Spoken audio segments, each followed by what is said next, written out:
नमस्कार दोस्तों, स्वागत है आपका शिव साधना तंत्र चैनल में। भगवान महाकाल का आशीर्वाद आप सब पर बना रहे, ऐसी मन में कामना है, प्रभु से प्रार्थना है। आज की वीडियो में हम चर्चा करेंगे जन्म कुंडली के द्वितीय भाव में विभिन्न ग्रहों के आने पर आपको क्या क्या फल प्राप्त होता है, और यदि कोई अशुभ फल आपको मिलता है तो कैसे हम अशुभ फल की अशुभता को दूर कर सकते हैं, किन उपायों से हम उसको दूर कर सकते हैं और अपने जीवन में हम सुख समृद्धि ला सकते हैं। लेकिन उससे पहले आप सब लोगों से विनम्र निवेदन है कि कृपया चैनल को सब्सक्राइब अवश्य कीजिए, वीडियो को लाइक कीजिए ताकि वीडियो अधिक से अधिक लोगों तक पहुंचे। तो आते हैं मुख्य विषय पर। लाल किताब के अनुसार दूसरे घर में वृष राशि आती है, नंबर 2 राशि, जिसका स्वामी शुक्र है। लेकिन इस घर का कारक लाल किताब ने गुरु को माना है, क्योंकि धन, परिवार, विद्या, बचत आदि का विचार दूसरे घर से देखा जाता है और गुरु इन सब चीजों का एक स्वाभाविक कारक है। लाल किताब ने इस घर को धर्म स्थान भी माना है, जबकि प्राचीन ज्योतिष में नवम घर को धर्म स्थान माना जाता है। किसी भी आदमी हो या कोई महिला हो, उनकी कुंडली में जब शुक्र दूसरे घर में हो तो लाल किताब ने संतान के लिए खराब माना है। लेकिन मेरे अपने अनुभव से पंचम, पंचमेश और गुरु यदि पीड़ित होगा या केतु छठे घर में और गुरु अष्टम घर में बैठा है, तभी संतान सुख में कमी पैदा होगी। दूसरे घर में बुध हो तो लाल किताब ने लिखा है कि संतान तथा पिता का सुख नहीं मिलेगा, और मैंने अपने अनुभव में इसको सही पाया है। मेरा यह अनुभव है कि दूसरे घर का कारक गुरु ग्रह है और बुध गुरु का दुश्मन है, इसलिए लाल किताब के लेखक ने शायद में करके ऐसा लिखा है। लेकिन किसी भी चीज का विचार करते समय कुंडली में गोचर एवं दशा पर विचार तथा सभी चीजों पर विचार करके, अन्य सभी चीजों पर विचार करके तभी कुछ कहना चाहिए। कुछ कुंडलियों में मैंने बुध दूसरे घर में देखकर पत्नी सुख में कमी या बाधा भी देखा है। जिस जातक के बुध दूसरे घर में होता है वह जातक अच्छा पढ़ा लिखा, बातचीत करके पैसा कमाने वाला, जैसे वकील, अध्यापक, ज्योतिषी, सलाहकार, सेल्समैन एवं भाषण देने वाले कमाते हैं, उस प्रकार पैसा कमाता है, क्योंकि बुध एक शुभ ग्रह है। और दूसरा घर कुंडली में व्यक्ति की जुबान और परिवार का है, इसलिए इंसान प्यार से बातचीत करेगा। और बुध के बैठने से परंतु बुध के बैठने से गुरु जो है एक ऋण का ग्रह बन जाता है, इसलिए गुरु का ऋण उतारना आवश्यक है, जो कि मैंने पिछली वीडियो में भी आपको बताया है कि एक बड़े से तांबे के लोटे में चने की दाल भरकर गुरुवार को, शुक्ल पक्ष के गुरुवार को गणेश जी की मूर्ति के सामने आप उसको चढ़ाएं और हाथ जोड़कर सुख शांति के लिए प्रार्थना करें, और अपने कर्मों के लिए, पूर्व जन्म के कर्मों के लिए और इस जन्म के जाने अनजाने में किए गए कर्मों के लिए भी अक्षमा प्रार्थना करें। दूसरे घर में सूर्य मित्र राशि में अच्छा फल करेंगे। दूसरे घर में सूर्य यदि मित्र राशि में हो तो अच्छा फल देगा। अगर शत्रु राशि में है तब खराबी या परेशानी देगा, अर्थात परिवार में झगड़ा, लड़ाई या परिवार में बंटवारा या परिवार से दूर, और सरकार को टैक्स इत्यादि भी अधिक देना पड़ेगा या सरकारी टैक्स में कोई दिक्कत आएगी, कोई भी विवाद उत्पन्न हो सकता है।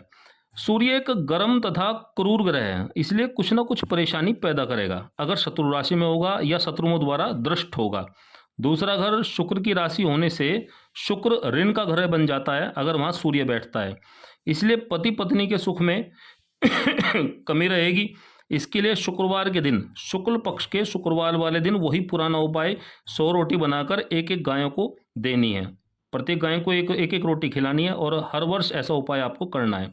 तथा दूसरे घर में शनि की चीज कायम करने से भी सूर्य के बुरे प्रभाव से बचाव हो सकता है, अर्थात धर्म स्थान में बादाम या तेल चढ़ाने से भी शनि कायम होगा। शनि गुरु और शुक्र का मित्र है, इसलिए बादाम दान करते रहने से एक परोपकार का काम होगा और ग्रह की बाधा भी दूर होगी। चंद्र दूसरे घर में उच्च का होता है और दूसरे घर का प्रभाव छठे, 8वें और 12वें घर में भी होता है। अगर किसी का चंद्रमा दूसरे घर में है और केतु 12वें घर में है, तब भी केतु का प्रभाव चंद्रमा पर होकर एक खराबी पैदा करेगा। चंद्रमा एक शुभ ग्रह है, अगर अपने पक्ष में है, अच्छा है, हीन नहीं है, तब अच्छा फल करेगा, और यदि खराब है तो बुरा फल करेगा। माता की सेवा तथा बुजुर्गों की आशीर्वाद से ये चंद्रमा जो है अच्छा काम करता है, या भगवान शिव की सेवा से भी, शिवलिंग पर जल चढ़ाने से भी चंद्रमा शुभ फल देता है। लाल किताब ने दूसरे घर में मंगल को अच्छा माना है, क्योंकि मंगल शुक्र और गुरु का मित्र है, इसलिए ऐसा जातक जितना लंगर अर्थात खाने पीने का दान करेगा और परोपकार इत्यादि का अन्य काम करेगा, उतना ही उसके लिए अच्छा होगा। परोपकार का काम हमेशा अच्छा ही होता है, लेकिन मैंने अपने अनुभव में दूसरे घर में मंगल का फल अच्छा नहीं देखा है। दूसरे घर का मंगल पति पत्नी परिवार तथा संतान के लिए खराबी पैदा करता है। मंगल एक क्रूर और गर्म ग्रह होता है। दूसरे घर के मंगल को दक्षिण भारत में, साउथ इंडिया की अगर मैं बात करूं, तो उसमें वो मांगलिक दोष माना जाता है। उसका कारण यह है कि दूसरे घर में मंगल बैठकर अष्टम घर को अपनी दृष्टि से खराब करता है। सातवीं दृष्टि सीधी अष्टम घर पर पड़ती है और चौथी दृष्टि से पंचम अर्थात संतान के घर को भी खराब करता है।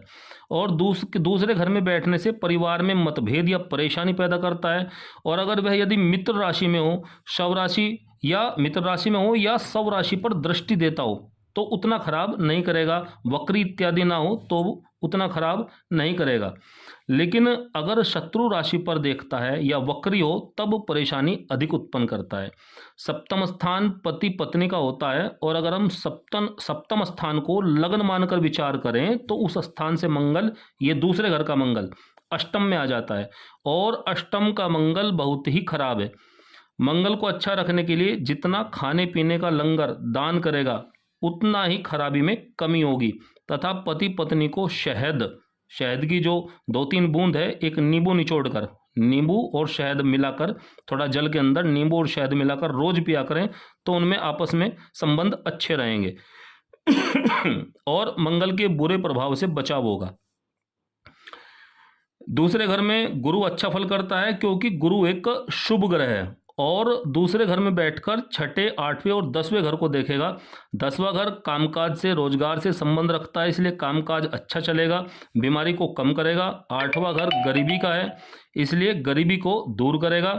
परिवार में विद्या में बढ़ोतरी होगी, लेकिन गुरु का दुश्मन बुध जो है उसकी चीजें आप अपने घर में कायम न करें, जैसे शंख, शीप, मनी प्लांट, काली मिट्टी का घड़ा, ये सब बुध हैं, इनको घर में न रखें तथा मीट, अंडा, शराब आदि से परहेज रखें। और जितना परोपकार का काम करें उतने ही जीवन में आप तरक्की करेंगे। दूसरे घर में शुक्र की वृष राशि पड़ती है, लेकिन गुरु के कारक होने के कारण से अगर शुक्र यहाँ बैठता है तो गुरु एक ऋण का ग्रह बन जाता है, इसलिए गुरु का ऋण उतारना जरूरी है। जो मैं पहले ही बता चुका हूँ कि तांबे के एक बड़े से लोटे में चने की दाल भरकर गुरुवार वाले दिन गणेश जी की मूर्ति के सामने रखकर आप प्रार्थना करें। इस घर में शुक्र के लिए लिखा है कि शुक्र संतान पैदा होने में बाधा उत्पन्न करेगा और उसके लिए धर्म स्थान में, इस दोष के लिए धर्म स्थान में घी का दान करें और जिससे लंगर में प्रयोग किया जा सके। मतलब धर्म स्थान में जो आप घी का दान करें वो या तो भगवान की पूजा पाठ में यूज हो, या मंदिर के द्वारा कोई भंडारा इत्यादि किया जाए उसमें यूज हो, या समय समय विभिन्न अवसरों पर जो मंदिरों में भंडारे इत्यादि होते हैं उसमें आप खाने पीने की चीज़ें और घी इत्यादि का, घी का अवश्य दान करें उसमें, जिससे उससे बनने वाली चीज़ें अधिक से अधिक लोग खा सकें। तो आपका जो दोष है वो अपने आप ही कम होगा, क्योंकि शुक्र घी है और धर्म स्थान गुरु है, इसलिए शुक्र के बुरे प्रभाव से आपका बचाव होगा। शुक्र एक शुभ ग्रह है, इसलिए परिवार तथा धन के लिए अच्छा फल करेगा तथा जातक का चेहरा भी साफ सुथरा होगा, क्योंकि दूसरा स्थान इंसान का चेहरा भी है। शनि को दूसरे घर में गुरु की शरण में माना गया है, क्योंकि दूसरे घर का पक्का कारक गुरु ग्रह है। गुरु के घर में शनि के बैठने से गुरु शनि जैसा बन गया है, इसलिए लाल किताब ने गुरु शरणम लिखा है, अर्थात जातक लगातार यदि 43 दिन तक नंगे पांव धर्म स्थान में मंदिर में माथा टेक कर अपनी भूल चूक के लिए क्षमा मांगे और माथे पर सरसों का तेल ना लगाए। ये मैंने उपाय बताए हैं आपको। अगर यहाँ आपको शनि बुरा फल कर रहा है तो ये उपाय आपको करना है। 43 दिन तक नंगे पांव मंदिर में जाना है, माथा टेकना है, शिवलिंग हो तो वहाँ आपको जल चढ़ाना है और माथे पर सरसों का तेल भूलकर मत नहीं लगाना है। और कच्चे दूध का, जो कच्चा दूध होता है उसका टीका आपको माथे पर लगाना है। लाल किताब शनि को दूसरे घर में अच्छा मानती है, क्योंकि वृष राशि शनि के मित्र ग्रह शुक्र की राशि है, इसलिए जातक की पत्नी थोड़ी चतुर स्वभाव की होगी। लेकिन लाल किताब ने सिर्फ एक ग्रह के ऊपर यह फलित लिखा है। मेरे अनुभव से अगर शनि शत्रु राशि में हो यहाँ, तब परिवार में परेशानी और धन में कमी तथा पढ़ाई लिखाई में रुकावट या बाधा पैदा करता है। शनि हर काम में देरी पैदा करता है, देरी करना उसका स्वभाव है, क्योंकि शनि एक बहुत मंद गति से चलता है। और ज्योतिष शास्त्र ने शनि को दुख, परेशानी, रुकावट एवं बीमारी का कारक माना है। ज्योतिष के हिसाब से जो ग्रह जिस घर में बैठ जाता है वो वैसा ही बन जाता है और वैसा ही फल करना शुरू कर देता है। लाल किताब ने भी एक ही घर में एक ही ग्रह के दो अलग अलग रूप लिखे हैं, एक अच्छा और एक खराब। जब स्वराशि या मित्र राशि में बैठा हो या अपने मित्रों के द्वारा देखा जा रहा हो। खराब जब बनता है जब नीच राशि, शत्रु राशि या छठे, आठवें या 12वें घर का स्वामी होकर बैठा हो तथा अपने शत्रु ग्रहों के द्वारा दृष्ट हो, उनकी दृष्टि उस पर पड़ रही हो।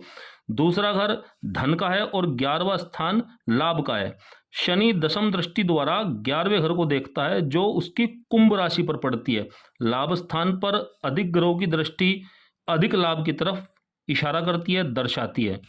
11वें घर पर जितने अधिक ग्रहों की दृष्टि पड़ेगी उतना ही जातक को जीवन में लाभ प्राप्त होने की संभावना अपने आप बढ़ जाएगी। अगर जातक धर्म कर्म का काम करता रहेगा तब शनि शुभ फल अवश्य करेगा और जिन चीजों का कारक है उनके फल में बढ़ोतरी करेगा। दूसरे घर में अगर मैं राहु की बात करूं तो उसका फल अच्छा नहीं देखा गया है। राहु गुरु और शुक्र दोनों का ही शत्रु है तथा एक स्वाभाविक पापी ग्रह है, इसलिए शुक्र ऋण का ग्रह बन जाता है।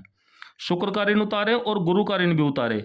उपाय मैंने पहले ही बता दिया है कि कैसे उतारे, तभी इसके बुरे प्रभाव से बचा जा सकता है।